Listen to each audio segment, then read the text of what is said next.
Hello everyone, आज हम discuss करेंगे मोहर स्ट्रेस सर्कल। तो मोहर स्ट्रेस सर्कल क्या होता है कि जब किसी पर्टिकुलर सॉलिड मास पर एक पर्टिकुलर डायरेक्शन में स्ट्रेस अप्लाई किया जाता है तो सभी डायरेक्शन में क्या होता है, स्ट्रेस जनरेट होता है। तो सॉलिड मास पर जो जितने भी स्ट्रेस लगते हैं, जैसे कि शियर स्ट्रेस, नॉर्मल स्ट्रेस या टेंजेंशियल स्ट्रेस, उन सभी का ग्राफिकल रिप्रेजेंटेशन क्या कहलाता है, मोहर सर्कल कहलाता है। ठीक है, अब शियर स्ट्रेस और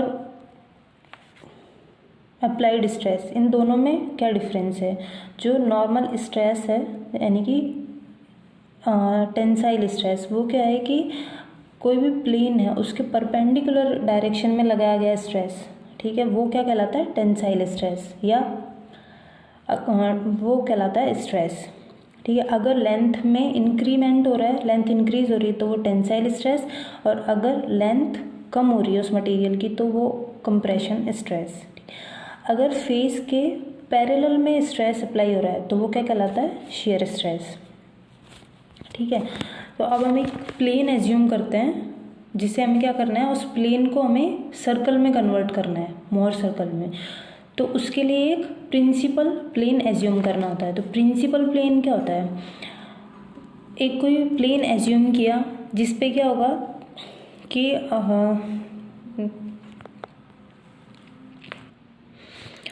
जहाँ टेंसाइल स्ट्रेस का मान या तो मैक्सिमम होगा या मिनिमम होगा, लेकिन वहाँ पे क्या होगा, शियर स्ट्रेस 0 होगी। ठीक है, तो कोई भी ऐसा प्लेन, यानी कि जब नॉर्मल डायरेक्शन में हम स्ट्रेस को कैलकुलेट करना है तो वहाँ पे शियर स्ट्रेस का मान 0 होगा, वो क्या कहलाएगा, प्रिंसिपल प्लेन कहलाएगा।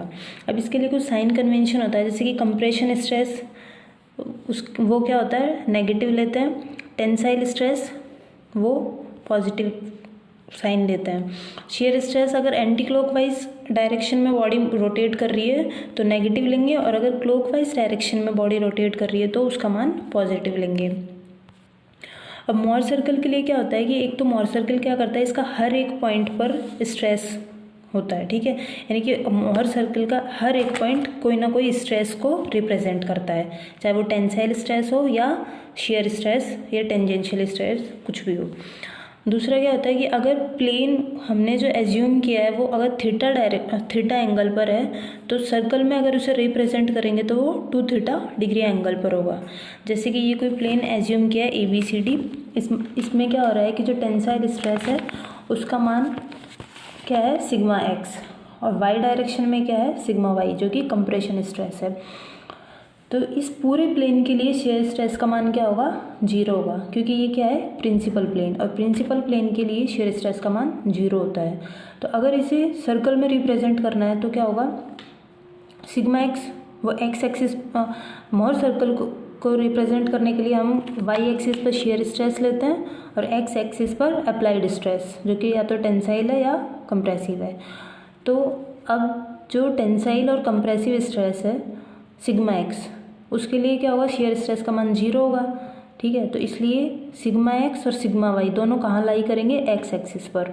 दूसरा क्या है कि जब प्लेन के लिए 90 डिग्री एंगल है तो सर्कल के लिए क्या होगा, 180 डिग्री एंगल। तो इस टाइप से हम मोहर सर्कल में इसको कन्वर्ट करते हैं। अब इसको डिराइव करने के लिए हम क्या करेंगे, हमने माना अप्लाइड स्ट्रेस, कोई भी एक पर्टिकुलर मटेरियल है जिसको हमने 2D प्लेन एज्यूम किया है, तो उसमें अप्लाइड स्ट्रेस क्या है, सिग्मा एक्स, जो कि हमारा क्या था, टेंसाइल स्ट्रेस, तो उसको PV डिनोट कर दिया, और जो उसके नॉर्मल डायरेक्शन में यानी 90 डिग्री एंगल पर जो स्ट्रेस अप्लाई हो रही है वो क्या है, PL। ठीक है, अब जो प्लेन हमने एज्यूम किया है वो हमने क्या माना है, जो प्रिंसिपल प्लेन एज्यूम किया है वो थीटा डिग्री एंगल पर है, तो दूसरा का एंगल क्या हो जाएगा, 90 माइनस थीटा। ठीक है, तो अब ये हम कैलकुलेट करेंगे फोर्स के टर्म में कि ये जो मटेरियल है उस पर कौन कौन से फोर्स लग रहे हैं। तो P क्या है यहाँ पे, प्रेशर या फिर स्ट्रेस, तो प्रेशर इंटू एरिया क्या होता है, फोर्स। तो फोर्स अप्लाइड उस प्लेन पर जो फोर्स लग रहा है वो क्या है, प्रेशर इंटू एरिया। ठीक है, अब थीटा डिग्री एंगल पे यही फोर्स क्या हो जाएगा, ये हो जाएगा अप्लाइड प्रेशर के लिए हो जाएगा PV ए कॉस थीटा, जो कि लेफ्ट साइड में लिखा हुआ है, और नॉर्मल डायरेक्शन के लिए जो कि 90 डिग्री एंगल पर क्या था स्ट्रेस का मान PL, तो वहाँ पर फोर्स क्या हो जाएगा PL इंटू ए साइन थीटा। ठीक है, अब इसमें भी जब हम थीटा डिग्री एंगल पर कैलकुलेट करते हैं तो एज अ साइन कन्वेंशन ये क्या हो जाएगा यहाँ पर PL A sine theta cos theta, और जो इसका वर्टिकल कंपोनेंट है वो क्या हो जाएगा PL इंटू ए साइन स्क्वायर थीटा। इसी टाइप से अप्लाइड प्रेशर के लिए क्या हो जाएगा, अप्लाइड स्ट्रेस के लिए जो वर्टिकल कंपोनेंट है वो है PV A cos square theta, और हॉरिजॉन्टल है PV A cos theta sine theta.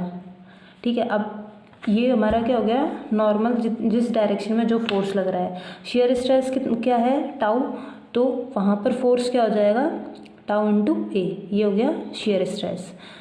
Plane का एरिया का होगा लंबाई इंटू चौड़ाई, तो वो क्या हो जाएगा B इंटू DL।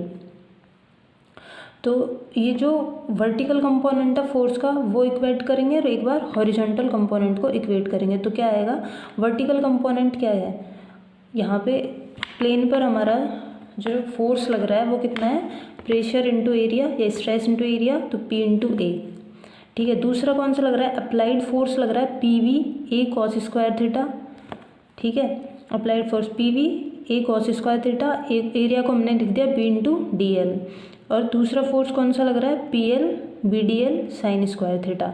ये दोनों फोर्स क्या लग रहे हैं अपर डायरेक्शन में, और जो P इंटू ए था वो लग रहा था डाउनवर्ड डायरेक्शन में। तो इनको इक्वेट करने पर क्या होगा BDL से BDL कट जाएगा, तो ये जो हमारी फाइनल इक्वेशन आएगी ये क्या आएगी P equal to PL plus PV minus PL cos square theta, where PL क्या है यहाँ पे जो नॉर्मल डायरेक्शन में स्ट्रेस हो रहा है, और PV क्या है अप्लाइड स्ट्रेस। ठीक है, तो ये तो था जब वर्टिकल कंपोनेंट को हमने इक्वेट किया। जब हॉरिजॉन्टल कंपोनेंट को इक्वेट करेंगे, जो किसका कंपोनेंट फोर्स का कंपोनेंट, तो हॉरिजॉन्टल में करने पर क्या होगा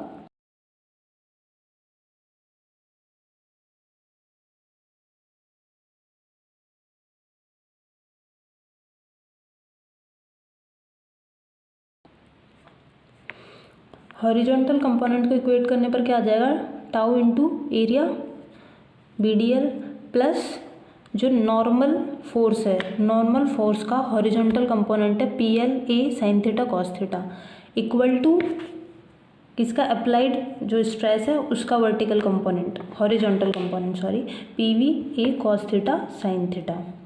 ठीक है, तो इसको इक्वेट करने पर टाउ का मान शेयर स्ट्रेस का मान क्या आ जाएगा cos theta sine theta PV minus PL। तो अब हमारे पास दो इक्वेशन आ गई, एक वर्टिकल कंपोनेंट को इक्वेट करने पर, एक हॉरिजॉन्टल कंपोनेंट को इक्वेट करने पर। तो समीकरण 1 से यानी कि इक्वेशन 1 जो कि वर्टिकल कंपोनेंट को इक्वेट करने पर आई थी, तो वहाँ से क्या हो जाएगा P equal to PL plus PV minus PL cos square theta. तो कॉस स्क्वायर थीटा का मान यहाँ से आ जाएगा P minus PL upon PV minus PL। Cos 2 theta होता है 2 कॉस स्क्वायर वैल्यू रख देंगे P minus PL upon PV minus PL। इसको सॉल्व करने पर कॉस 2 थीटा का मान आता है 2P minus PL minus PV upon PV minus PL। ठीक है, इसी प्रकार से समीकरण 2 से क्या आ जाएगा टाउ का मान cos theta sine theta PV minus PL। तो यहाँ से टाउ का मान आ जाएगा 1/2 sine 2 theta PV minus PL। तो साइन 2 थीटा का मान क्या आ जाएगा 2 tau upon PV minus PL। अब हम जानते हैं कि sine square theta plus cos square theta equal to 1। तो ये जो हमारे पास वैल्यूज आई थी कॉस 2 थीटा और साइन 2 थीटा, तो इनका स्क्वायर करके सम करने पर क्या आ जाएगा ये इस टाइप की एक वैल्यू आएगी 4 tau square upon PV minus PL square plus 2P minus PL minus PV का whole square upon PV minus PL का होल स्क्वायर इक्वल टू 1। इसको सॉल्व करने पर जो इक्वेशन आती है वो क्या कहलाती है मॉस स्ट्रेस सर्कल, क्योंकि इसको जब हम सर्कल की इक्वेशन से कंपेयर करते हैं, सर्कल की इक्वेशन क्या होती है x माइनस a का whole square plus y minus b का whole square equal to r square, जहाँ पे सेंटर के कोऑर्डिनेट्स क्या होते हैं a और b। तो इससे कंपेयर करने पर जो क्या कोऑर्डिनेट आएंगे सेंटर के PV प्लस PL अपॉन 2 और 0, और जो रेडियस आएगी सर्कल की वो क्या आती है PV माइनस PL बाय 2। तो ये इक्वेशन है मोर्स स्ट्रेस सर्कल की।